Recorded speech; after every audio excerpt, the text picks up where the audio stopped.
This 3-kilometer long pass packs plenty of action and grand scenery into its short distance, gaining 208 vertical meters in the process. It's a slow, bumpy drive, and you'll be negotiating no less than 28 bends, corners and curves, of which 7 exceed 90 degrees. The road surface is narrow and rough, with a strong possibility of picking up a puncture on the hundreds of thousands of sharp rocks. The road traverses the Koedoesberg, a strong indicator that kudu were plentiful here in the 19th century and has at its western end virtually on the border of the Western and Northern Cape. For those approaching from the south, you'll see a clear and dominant mountain on your right a few kilometers before you arrive at the final turning point.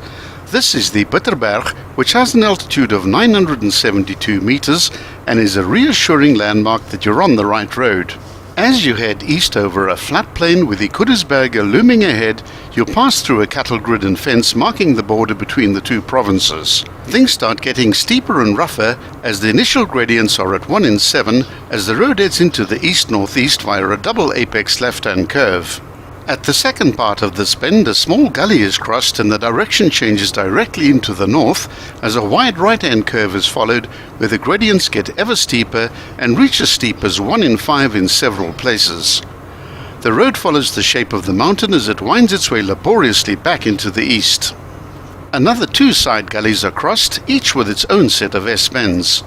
The drop-offs to the left are quite steep and marked only occasionally by a large stone. If you look down to the left along this gully, you'll see a wreck of a truck and trailer, which is clear evidence of just how steep and dangerous this little pass actually is. The entire western section of the pass is less than 1 kilometer. Be prepared to gear down for the last haul up to the summit point, where the gradients get as steep as 1 in 5 once again.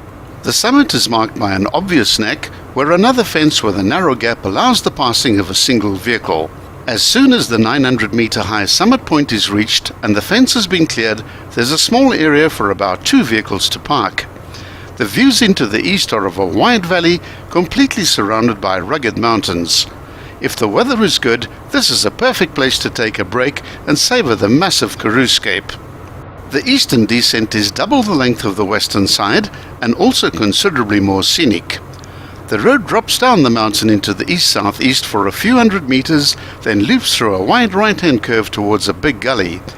This changes the heading into the south, and immediately after the gully is cleared, the gradients get very steep to well below 1 in 5. It's best to change down to low range for this section and use engine compression to slow your vehicle down. The drop-offs to the left are mostly unguarded, so drive with due care. You'll have the pleasure of magnificent views all the way down the descent. Far below in the valley a farmstead can be seen. This is the Dagbroek farm. The Tankwa Karoo is South Africa's newest national park and is still in a developmental stage. The park's surface area has been increased from an initial 260 to 1,436 square kilometers. It's bounded on the east by the Roggeveld Mountains, on the west by the Koedoesberg, to the north by the Koedoesberg Mountains, and on the south by the scattered foothills of the Koedoesberg and the Klein Roggeveld Mountains, as well as the Tankwa River. In 1998, Konrad Strauss sold 280 square kilometers of sheep farm to the South African National Parks. The park has started the reintroduction of game that used to be found naturally in the area. Research was done beforehand to ensure that introduced animals would survive on the overgrazed veldt.